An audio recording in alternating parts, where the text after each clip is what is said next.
Graça e paz, minha irmã e meu irmão querido, Salmo 128, louvado seja o Senhor Jesus pela tua vida e louvado seja o Senhor Jesus pela minha vida, pela vida dos nossos familiares, aleluia. Pela vida de todas as mantenedoras desse ministério, pela vida das intercessoras e pelo Senhor, aleluia.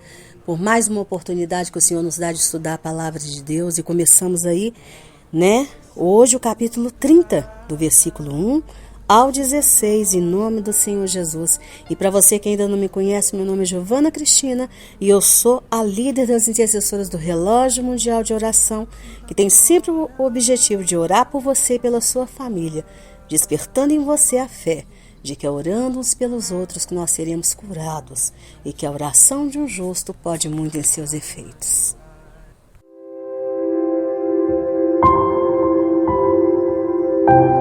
Então, aqui no capítulo 30, que nós estamos iniciando hoje, vai tratar sobre o Néder, ou seja, sobre os votos, tá? Que são aquelas promessas solenes que eram feitas em momentos de angústia, tá? Para que Deus viesse ajudar, viesse ajudar o povo em momentos que eles estavam em situações de aflitos, tá? Mas também eram votos que eles faziam em momentos de gratidão, No momento que eles recebiam uma graça, eles iam lá e faziam aquele voto. Cumpriam aqueles votos. Nós vemos Jefité, naquele momento ali de guerra, lá no livro de Juízes, ele fazendo um voto ao Senhor. A primeira pessoa que passar pela minha porta, quando eu chegar em casa, se eu voltar vitorioso da guerra, eu vou oferecer ao Senhor. E com isso ele teve que oferecer a filha dele em sacrifício ao Senhor. O Senhor pediu o sacrifício de filha? Não, foi ele que fez aquele voto. Quando nós estivermos estudando o livro de Juízes, nós vamos discutir sobre esse assunto. Nós vamos ver o que os rabinos daquela época falaram sobre esse assunto. Tá bom? E aí Moisés disse aos chefes das tribos de Israel que se eles tinham prometido algo ao Senhor, então tinha que ser cumprido, tá? Aí no versículo 3 ele diz que quando uma moça que ainda estivesse morando na casa de seu pai, se ela tivesse prometido algo ao Senhor, e se o pai dela tivesse sabendo desse voto, e se o pai dela desaprovasse, então esse voto estaria totalmente nulo, e o Senhor a perdoaria.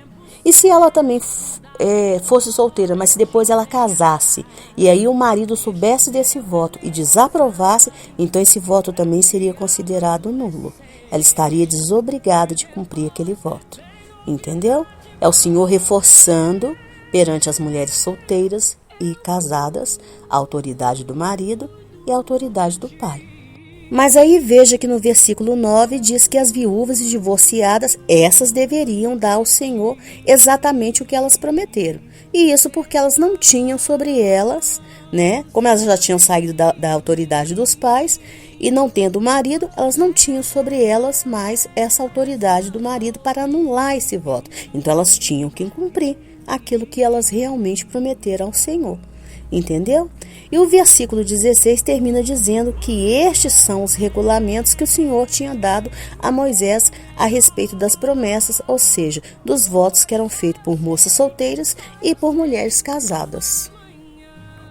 Mas entenda que esse capítulo também não fala somente do Néder, tá? Que são as promessas. Ele fala também dos votos ou promessas que fazemos a Deus, e ele inclui também as Issar, tá? Que são chamadas abstinências, que são aqueles votos que, segundo os estudiosos da Torá, que trata de uma negação que nós fazemos a nós mesmos, tá? De coisas que são lícitas, mas que por um momento nós resolvemos fazer abstinências, ou seja, não usar pelo um bem maior, Entregamos aquilo para o Senhor. É o que nós hoje, igreja evangélica, chamamos de jejum de abstinência, entendeu? Porém, conforme o Midrash, somente o fato de jurar ou prometer algo é em si um pecado. E isso se entende pelas palavras que estão escritas lá no livro de Deuteronômio 23, porque lá diz assim: porém, se abstiveres de fazer voto, não haverás pecado em ti. Então sugere que se não abstiveres e fizeres votos, haverá em ti pecado, Então toda promessa significa o quê? uma confiança ilimitada no poder de si próprio. Ou seja, quando nós estamos fazendo promessa, é como se nós estivéssemos falando para Deus assim: olha, eu estou fazendo esse voto aqui, então o Senhor vai ter a obrigação de me responder.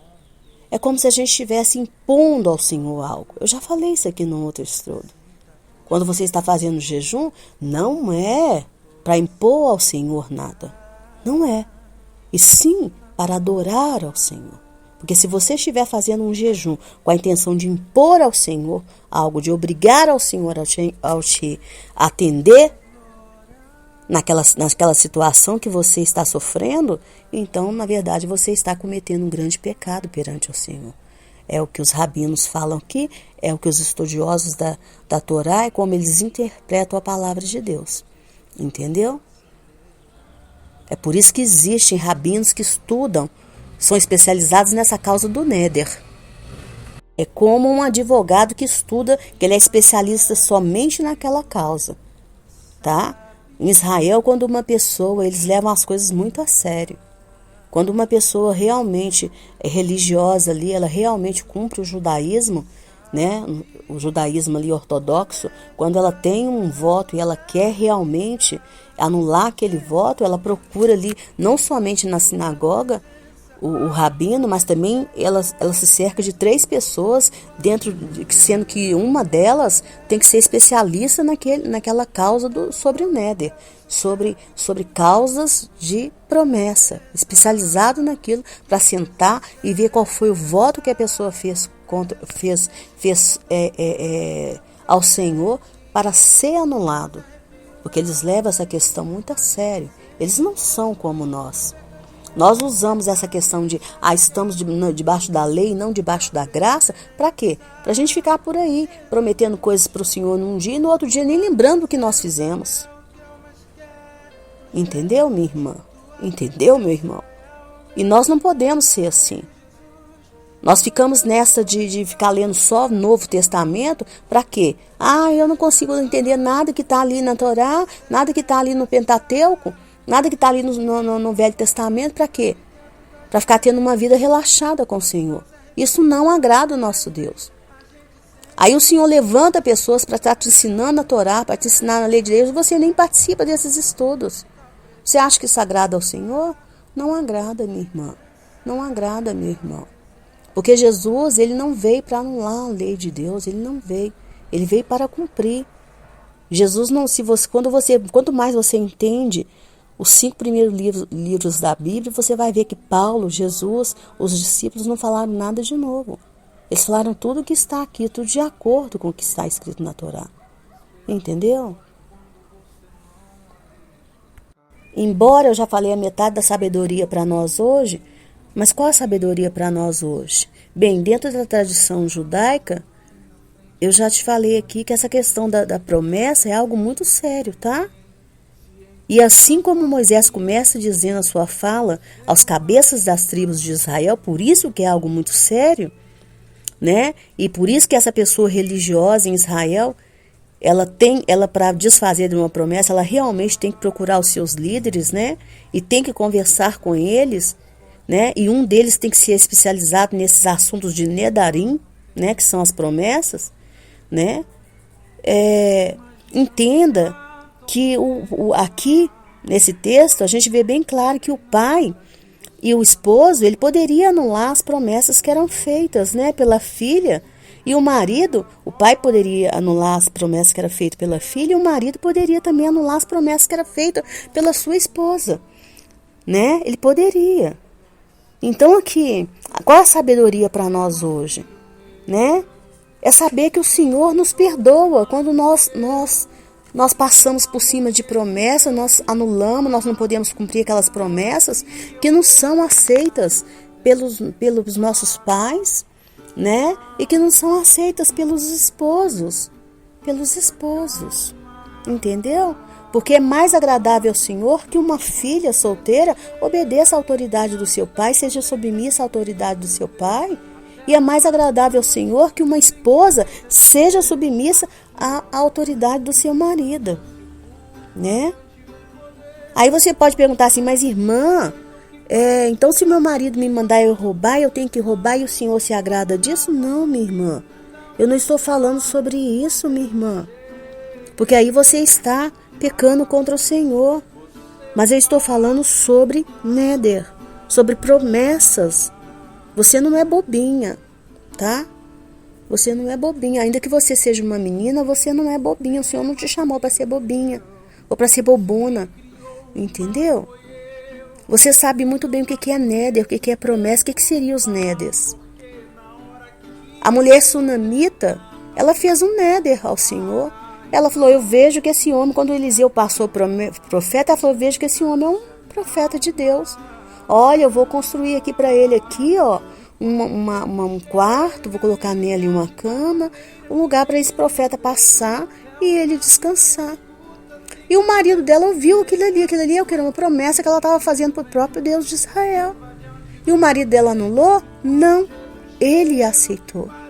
Ele aceitou aquela promessa. Ele aceitou aquele voto. E assim foi. E assim foi feito, e assim foi estabelecido. E ela foi abençoada, a casa dela foi abençoada, a família dela foi abençoada com aquele voto que ela fez ao Senhor. Mas entenda que se o marido dela tivesse recusado, tivesse falado, não, na minha casa não, de jeito nenhum. Não aceitar nesse homem estranho, pode ser um homem de Deus para você, mas para mim ele não é. Na minha casa ele não entra. Se o marido dela tivesse falado isso, ela não poderia passar por cima da autoridade do esposo dela. Porque se ela passasse por cima da autoridade do esposo dela, você acha que ela iria agradar o Senhor? Ah, não, mas ele é um servo de Deus, eu vou fazer assim. Você acha que o Senhor ficaria feliz com isso? Você acha, minha irmã? Você acha mesmo? Você acha mesmo? Hein? Você acha? E você acha que aí é Eliseu que tinha que falar com ela, não, vai lá e obedece seu marido? Não. Ela é que tem que chegar a esse entendimento de que é o Senhor quer mais que ela seja obediente ao marido do que as promessas que ela faz para ela. Que ela seja mais submissa ao marido do que as promessas que ela faz ao Senhor, né? Corrigindo aqui o que eu falei, que ela faz ao Senhor. Porque uma coisa é você obedecer a palavra escrita, outra é você obedecer a palavra que você fica dizendo ao Senhor o tempo todo. As coisas que você fica prometendo ao Senhor o tempo todo. Se o seu marido discorda, você não vai. Eu senti de fazer aqui na minha casa um culto toda sexta-feira. Tá, seu marido ouviu, ele concordou? Não, então não vai fazer. Não vai fazer, irmã. É de Deus? É, mas não vai fazer. Não vai fazer e pronto. Irmã, mas eu vou fazer assim porque o Senhor me deu visão que se eu fizer eu vou ser abençoada, eu vou conseguir comprar aquela casa que eu tanto queria. Tá, mas o seu marido concordou? Não, então não faça. Então vai orar, vai mais pro joelho até o Senhor tocar o coração dele, entendeu? Você pode até ser a profetisa, mas a autoridade, mas se você é casada, então a autoridade sobre você é o seu marido. Quer ser livre, então não casa, minha irmã, não casa. Seja igual o Paulo falou, seja livre e não casa, fica livre de casamento. Não se case, entendeu? Porque aí você vai atingir uma autoridade, uma idade, que aí nem seus pais mais vão ter essa autoridade toda sobre você, porque aí você já chegou na fase adulta, às vezes você já saiu de casa, você tem sua casa, entendeu? Seus pais já envelheceram, eles só vão exigir de você é o respeito. Entendeu, minha irmã? Entendeu? Mas é casada, pode ser profetisa que for. Você deve a submissão a seu marido. E às vezes o Senhor te aplica teste, ele fala mesmo com você, sim, e fala de forma aberta, mas ele espera que você obedeça ao seu marido. Entendeu? Porque profetiza sem obediência, ela se torna louca. Se torna louca. Entendeu? Se torna louca. Porque ela não quer entrar em obediência. Entendeu? Se torna louca. Tá? Então vamos orar em nome de Jesus. Aí você pode falar assim, ah, minha irmã, porque não, como que você está falando isso? Como que eu estou falando isso? Conhecimento de toda a palavra de Deus. Você acha que eu vou ficar dividindo aqui com você em poucas horas o conhecimento de toda a Torá, de toda a lei de Deus, de Gênesis até Apocalipse, em questão de 20 minutos, de 30 minutos? Não, irmã. Vai conhecer a palavra de Deus toda. Quando eu sento aqui, é tudo que vem. É todo conhecimento. Todo conhecimento. E fora as experiências. Aos meus profetas, o Senhor não aceita que sejam autônomos. Nós temos que estar debaixo de submissão o tempo todo. E submissão é tudo. Submissão é muitas vezes você vê o barco afundando e você falando, Senhor, mas eu sei rimar muito bem. O Senhor falou, mas eu te chamei para rimar? Eu te chamei? Não. Espera por mim. Espera. É eu que estou no comando. Irmão, obedecer ao Senhor não é fácil. É só para os fortes. É só para quem realmente ama muito ao Senhor. Tá? Então vamos orar em nome do Senhor Jesus. Deus querido, Deus de amor, Deus de bondade, Deus de fidelidade. Paizinho, muito obrigada por essa palavra, Pai.